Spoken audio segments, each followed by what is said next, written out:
السلام علیکم۔ کراچی میں باپ نے 12 سالہ بیٹے کو آگ لگا کر موت کے گھاٹ اتار دیا۔ بچے نے تڑپ تڑپ کر جان دے دی۔ دل دہلا دینے والے واقعے پر پورا شہر سوگوار۔ کیا آپ حالات حاضرہ سے آگاہی حاصل کرنا چاہتے ہیں؟ خبر کے پیچھے چھپے اصل حقائق جاننا چاہتے ہیں تو ابھی سبسکرائب کیجئے دل مل پاکستان کو اور ساتھ ہی گھنٹی کے نشان پر کلک کر دیں۔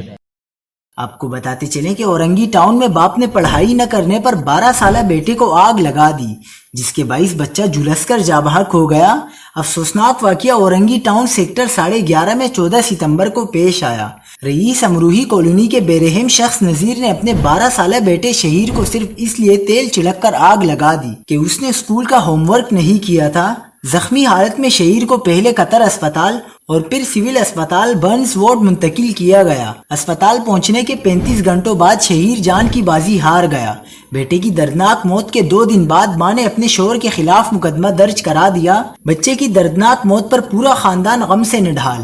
علاقے بھر میں کوہرام مچ گیا، ہر آنکھ اشکبار ہو گئی۔